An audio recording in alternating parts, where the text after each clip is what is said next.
Septième. Pourquoi bolinga koluka likambo parce que ebite likambo zo bimana na ndako ya bato. Yo linga on sa makasi na yo. Okota likambo yango po babenga suzi ndoki biso moto za bando. To bibi ndoki bino kosala te ya tanga. Yo ndika nini? Oluka kinga bato te pwani. Babenga suzi ndoki. Nzoka ne ba mo pe baza bandoki. Bila matanga masi eza mutokolela. Azande ndoki. Bila matanga masi eza mutokolela. Azande ndoki. Naoki pasi tamsnanga naoki pasi ojiji. Naoki pasi na motema. Soko sili siksi ofanda na ofanda nye osila. No sila. Septième bagara sila te pusuka sila ki ndenge angali mwana moki. Tu n'as pas l'idée. Et balukilo mabe tu n'as pas l'idée. On te mate que ngam na selo kwa bongo. Tena zo kwa agresser mutu bo neti voice off. So que on est la police. Koyo kakabo soki pena commandant dia yoki. Bon suka. Mais oh yo ningo coach musapi no sika ndo no coach ona njoka ba basi. Et ali kambo ningo coach apene mabe. Ndoko yoka ngo. Kasi misapinde saka musala po mutalia. Soza maboko ekatana oza misapito osala. Osala ta. Abina ndenga mungu. Nenga mungu kasi oza mungu na nini ochina science. Bana ba sa classe ni. Kala misap. Yango basi yango bapesa ka mbongo combien na. Neki mutema be moko insupportable. Ako chapa otem sa ba caméra. Voilà. C'est méfier na combo na ngo banaki on kana ki pa côté. Ma vie passe toujours devant la caméra. Donc derrière la caméra, ils ont caméraman. Monde bino bongala bongo te. Poko za mibali ngana mwasi. Mais ngana ngala kolekana mibali. Ne te déplace pas. Ce qu'on l'ongoye va tangolo ba pa makolo. Ne te déplace pas. Ce qu'on l'ongoye va tangolo ba pa makolo. Ma yeba na ndako na mbele za la terre. Je te faire te soka yate. Pour ce qui soka yali.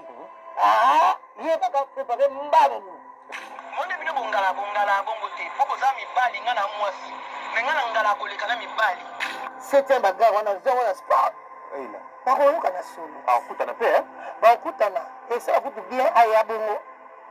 Ayabongo le quoi ça lui passe le quoi moninga à côté ma famille là. Faites beaucoup d'attention à combo na ngo. Banaki on kana on mo quoi. Na otala on mo quoi moi. Ça vraiment attention à combo na nga. Pour l'instant a senti que c'était ma bonne mukolo on va la bélier. Quoi le belay ko. Na otala on mo quoi moi. Ça vraiment attention à combo na nga. Pour l'instant a senti que c'était ma bonne mukolo on va la bélier. Quoi le belay ko. Qui fait fita. Et ba Congo moi qui fait fita zali déjà na motema. La wana zo se manifester pour le tisi ko. Ora atidini na pesa yemoko. On comprend, ils ont concerné yemoko. Na ba sujet comme ça ba to kimia makasi. Obasama na moweite. Donc na ba sujet comme ça ba to kimia makasi. Obasama na moweite.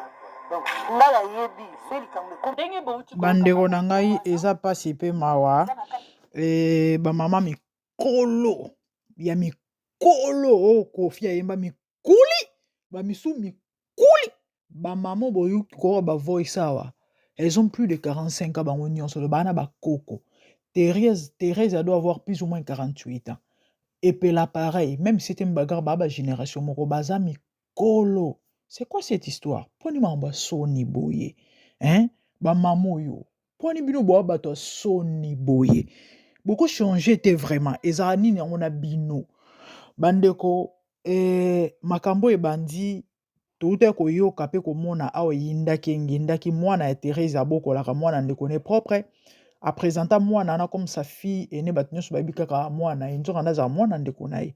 Aya kobimisa ba vérité soit déjà Thérèse azar motema maba nyokola kaya zandoki aloba mambo bele to sala ki émission bo monaki pe boyoka ki bo mona image ya mwana na ba voice e ba iluka makambo bake ko somba makambo yo bande ona kotela na Thérèse ya mwa moke to kende to zongeza la kate eloba ata Belleville ya ba français yo anoloba allons rentrons bobo allons rentrons devait dire to kende to zonga sko epela na certain bagarre ba on ke kota makambo ngo etali bango na nini.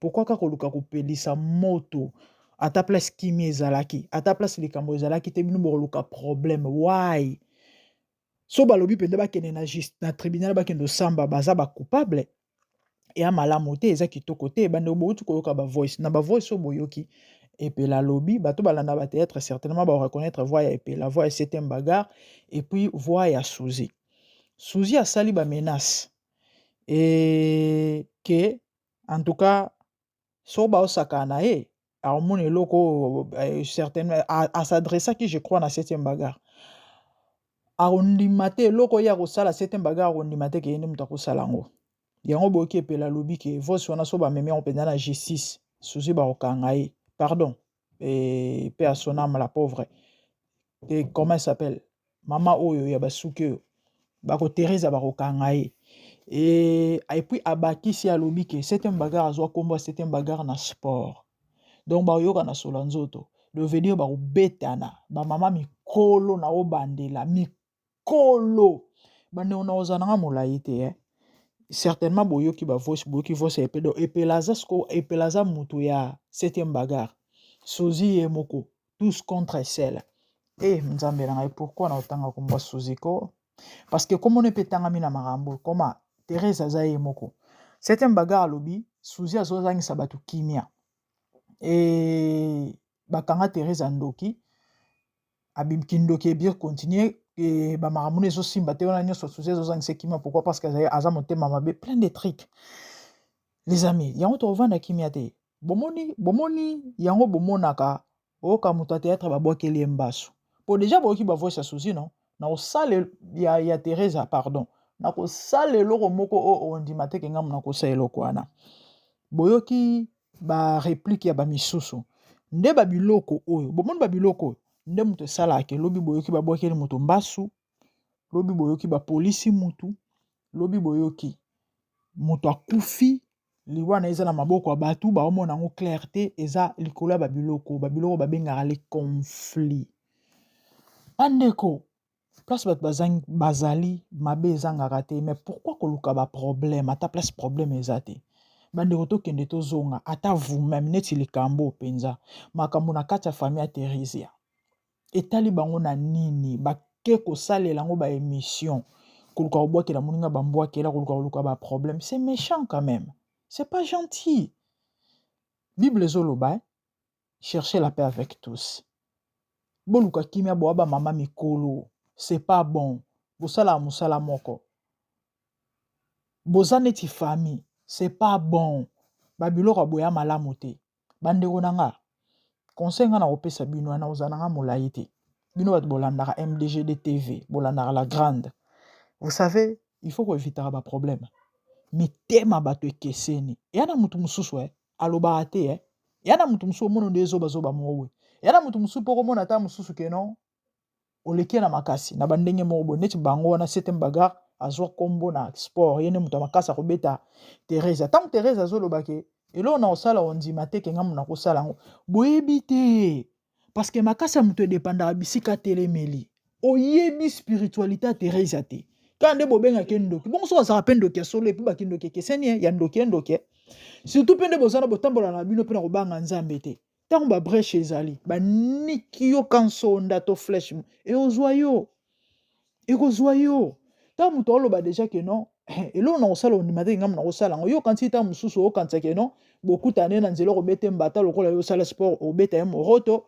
et puis après obuka ye epanzi oyebi te y a des gens aza capable atindi bakulu na baye batumbi yo y a des gens aza capable ta mokilo ekoma makambo ebele eza na bato mosusu akotaka bandako moko boye bamaison moko boye bino bolandaka conflit rando ya Magali Lomama awa tolandaka ngo biso nyonso na fe ya année passé Lomama ke kota nganga aloba ngo abomba te po aboma Manuela bandeko boyebi makambo bato bana réseaux sociaux bayebi makambo ye moko Lomama bimisa na monoko na ye tango akenda kuna na nganga banga bakuta mwana mwasi wana kunzilele mapinga na molili do blagi te bato bomona bafinga na kawana bandeko nanga yango balobaka mamusoko yebi te kokota te po yebi ni tenani aboutissant ezalaka na tina yana bato musu bomona baswana surtout bata barando wana ba conflit na bango ta musu eza ya butu bino bomona kana moyi ke non ote eza parce que afinga mobala songolo yango na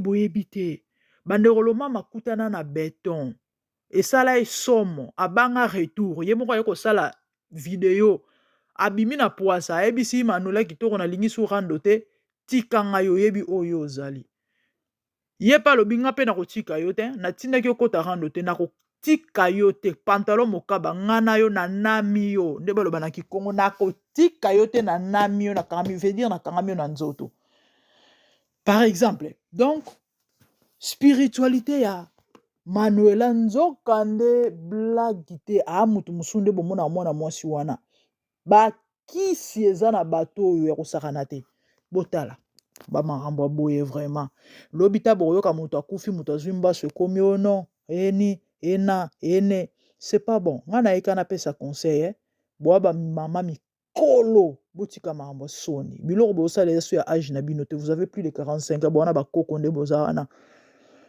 boza na bana basi bakolikolo bana ba plus de 30 ans boya bato lelo te epa na biso bamisusu boya bamama leki boya même pas bayaya boya bamama leki na fo pa pe oboti pe mwana déjà so tomona babana bino bana ba plus de 30 ans boya mikolo boya bana mikete arrêtez de faire la honte comme ça oh boya bato soni boye po nini wana ba age na bino et cherchez la paix arrêtez ça ezoko honorer bino te eza dignité quoi nde eloko nayaki po en tout cas na meka kopesa conseil pa bamama mikolo oyo so bozala banimero na bango botindela bango émission oyo bamama botika makambo soni tala leki na bino meta pinga apesi bino conseil nini yango lekaka mpenza na batibia na bino ana raison nini elekaka na batibia na bino mitu le tibia veut dire mutu kongola abongola nyonso loboyoka ngo nde bozokela yango bongo so oyo yebi tibia ezalaka so na lokolo so na loketo yeba ake na kongo tibia ekoma na mutu soko yoki tibia ezosala te seke mutu mutu eza déclassé qu'est-ce qui se passe avec vous oh bande otokomi na biso na suka en tout cas pour tous mes abonnés pour tous mes amours pour tous mes amis pona balandi nyonso ya MDGD TV conseil ou encore la chose à retenir en émission ezaka ke chercher la paix avec tout le monde la Bible nous recommande ok c'est pas bon kozala na ba conflit na batu et a bien te muta osalo maboye biete ya na lo mususu monde moto peli boy eleki nango bino yo ebika eleka et puis lata muso abosani o mususu kuna ma webite mususu na motema na bomba nini répercussion tamso après 10 ans et pardon 2 ans 3 ans bino bebika eloko eleka nzoka nde eleka te miteme keseni yango yaya luka kimia na malembe muto oke no provoquer muto oke sa mabe muto oke lukela makambo oyebi motema nete oyebi spiritualité na ete oyebi eloko nini te muto wana kosala yo omona ngo kaza na ngo likama moke moko swa na mwa nini mais oyebi te yana bato baboma bango mpona ba 1000 francs pamba babomi babambie mbaso mpona 1000 francs yana mutu musuku oswa na kaka tutaki ngani ataki ngai mais mpona ngo basali mabe c'est ça éviter les problèmes ok nde conseil na yaki na yebisa mutu nyonso olanda émission oyo na vie luka kimia bamama mikolo wana ifo botika makambo boyoka pe soni te botala na basekret ezokobima ya kilele bato ya misapi wana kuta ya kolobela te tosi toyeba na biso ya nango ya sika te toyebi ke bino nyonso ya bavi na bino bobongola pe mitema parce que liwa elobaka te yesu mpe mokolo kozonga eyebani te tonto Gabi azalaki en bonne santé ti azobima na ndako na ye ayeba kaka kozonge mwasi ayebi kaka sheri yake ye azwa kozonga azonga te na minute oyo nde tosola na bino bwana morgue donc il faut faire très attention vie ya moko après la mort il y a une vie obongisa mitema obongola mitema yesu aozonga c'était ça pour aujourd'hui abonnez-vous massivement sur MDGD TV Mafuta ya Sika quant à moi la mon mbala ya sima de bonnes choses je vous love au revoir.